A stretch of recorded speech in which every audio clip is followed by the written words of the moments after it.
A Selic está no maior patamar dos últimos 20 anos. Todo mundo já falou sobre isso, mas ninguém está falando do que isso realmente significa para você, classe média brasileira. E olha, o cenário é mais dramático do que você imagina. Você que tem sua casinha financiada, seu carro no seu nome, suas parcelas aí da mobília do apartamento, esse vídeo é exatamente para você. Porque quando a Selic chega em 15% ao ano, isso não é só notícia do telejornal, acaba tendo um impacto muito grande na sua vida. Eu sou Rodrigo, economista e consultor de investimentos da Genai Capital, e se você aí ainda não é inscrito no canal, já se inscreva no canal, batendo no sininho e me conta aí nos comentários, você está se aproveitando da Selic tão alta investindo na renda fixa ou está sofrendo com ela por causa dos seus financiamentos? Eu quero saber. E antes de tudo, vamos lembrar rapidamente. A gente vive no Brasil um regime de metas de inflação, que foi implementado no Brasil em meados dos anos 2000. Nesse sistema, a Selic, que é a taxa básica de juros da economia brasileira,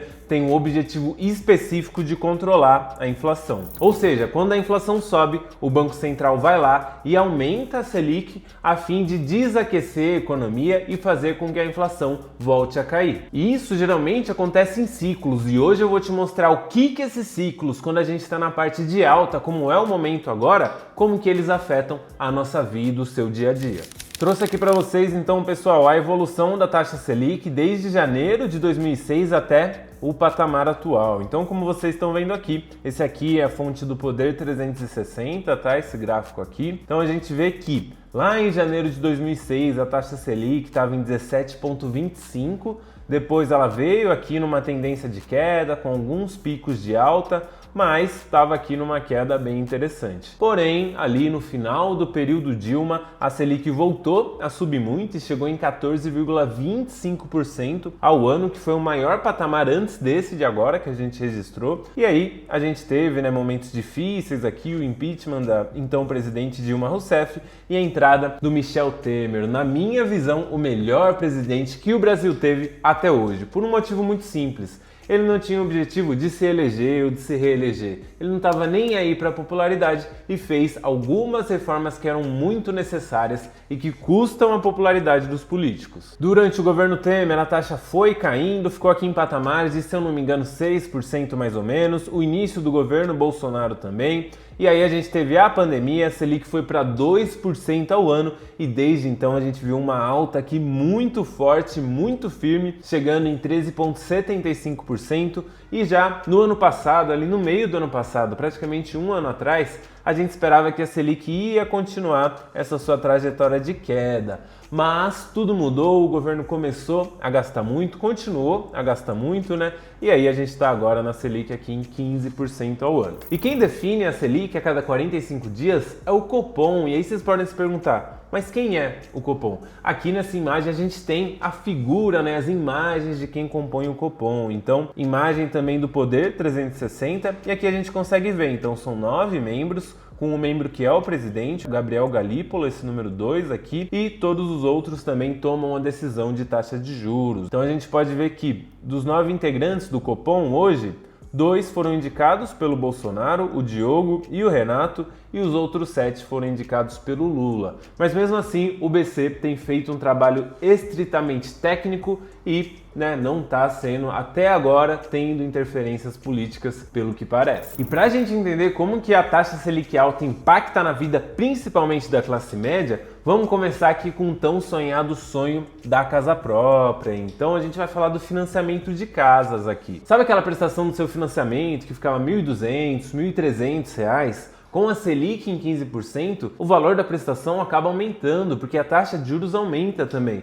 Então sai de R$ 1.200, R$ 1.300 para R$ 1.500, quem sabe até R$ 1.800. E isso significa R$ 600 a menos no orçamento familiar, que poderia ir para outras coisas. E muitas vezes as famílias não têm esses R$ 600 para pagar mais na parcela, o que acaba se tornando mais um obstáculo para a classe média conseguir a conquista do seu tão sonhado imóvel. Além, é claro, que nem é esse o tema do vídeo, mas a gente sabe que com a inflação, cada vez mais, a cada ano que passa, o sonho da casa própria vai ficando mais longe da classe média. E por um motivo muito simples, porque o preço dos imóveis sobe mais rápido do que o reajuste no salário da classe média. Então, com esse aumento da Selic, as taxas de financiamento imobiliário aumentaram. E aqui a gente vai olhar como que ficou o financiamento na Caixa Econômica Federal, o banco que mais faz financiamento habitacional no país hoje. Então, quando a gente fala de financiamento, a gente tem dois principais tipos, o saque e o price. No método saque, as parcelas vão diminuindo ao longo do tempo. Já no método price, elas são as mesmas do início até o fim. E isso também vai mexer muito na questão da amortização. Um método acaba fazendo mais sentido do que o outro. Mas o ponto aqui é entender o quanto que a Selic alta encarece o nosso financiamento imobiliário. Então aqui, a gente olhando o sistema saque com financiamento de R$500 mil, antes, na Caixa Econômica, tá? Tinha uma taxa de 9,99% ao ano, aumentou 1,5 ponto percentual, foi para 11,49%.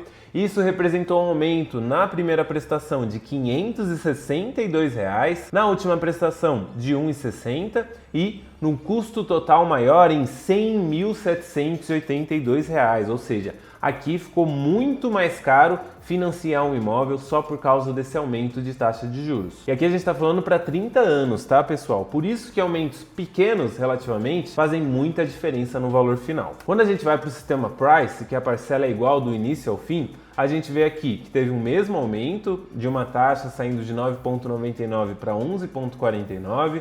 A diferença na primeira prestação foi de R$ 501 e na última de R$ 507. E aqui nesse sistema ficou muito mais caro financiar, ó, com um aumento aí de custo de R$ 183 mil. Ou seja, trouxe esses dados aqui para vocês entenderem que pequenos impactos de pequenos aumentos de taxa de juros fazem muita diferença quando a gente fala de financiamentos mais alongados, como é o caso do financiamento imobiliário. E isso não se aplica só ao financiamento de casa, tá? Sabe aquele carro que você tá namorando e tá pensando em financiar? Também vai ficar para depois, porque o custo de crédito para financiar veículos também fica mais caro.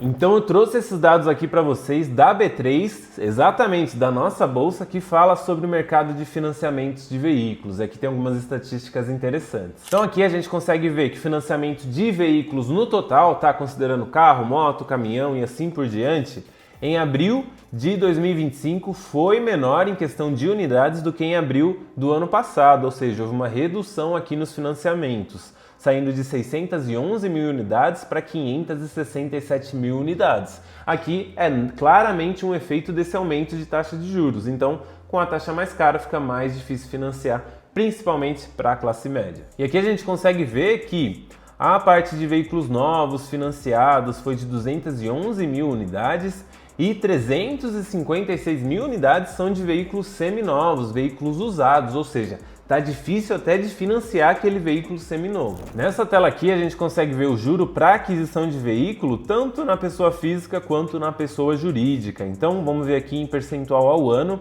a gente consegue ver que para a pessoa física, lá em março de 2020, quando a Selic estava muito baixa, o custo aqui ao ano, a taxa era de 19,7, uma taxa média, tá, ao ano, e agora essa mesma taxa para a pessoa física está 28,6. Então observem aqui o quanto que aumenta essa taxa média conforme a Selic vai se movimentando. E aqui na inadimplência a gente consegue ver a inadimplência acima de 90 dias, que ela agora tá aqui, subiu muito nesses últimos anos, aí agora tá voltando a subir, ou seja, o crédito tá se deteriorando, a qualidade desse crédito, isso tudo por conta que a Selic tá muito alta. E lembrando, conforme a inadimplência aumenta, fica mais caro para conseguir crédito, para financiar para todo mundo, tá? Não é só para quem está inadimplente. Então, de novo aqui, o sonho do carro próprio e da casa própria estão cada vez mais longe da classe média. E além disso, o cartão de crédito, que já era caro, agora vira um verdadeiro pesadelo.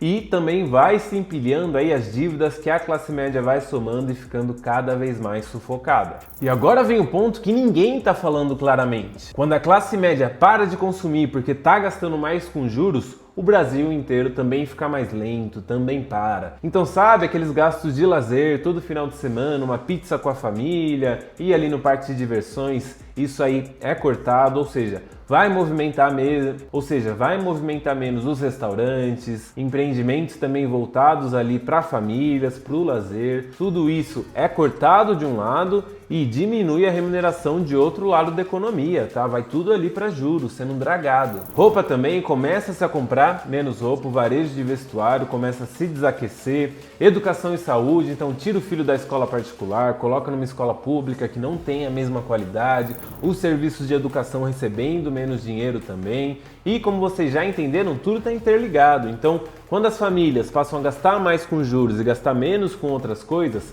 a renda de outras pessoas também diminui e o mesmo efeito acontece. Então, é um efeito bola de neve muito negativo que a gente vê na economia com taxas de juros tão altas. E para finalizar, quero responder uma pergunta aqui com vocês. Será que a classe média vai deixar de existir? A gente tem que entender que, se as taxas de juros continuarem nesses patamares muito restritivos, a economia como um todo vai se desaquecer. Já está se desaquecendo, tá? Mas isso demora um pouco para ficar mais escancarado. E a gente sabe que isso pode ampliar as desigualdades sociais e a gente chegar num ponto em que não vai ter mais classe média. A gente só vai ter os ricos e os pobres. Quem estava ali na classe média tentando uma ascensão social vai ficar cada vez mais sufocado por taxas de juros tão altas. E aí, para você que ficou até agora no vídeo, qual que é a solução para a gente escapar de todo esse círculo não virtuoso? É investir, exatamente, voltar ao tema aqui do nosso canal. Os investimentos são a forma da gente conseguir brigar com a inflação, com o aumento generalizado dos preços e também colocar os juros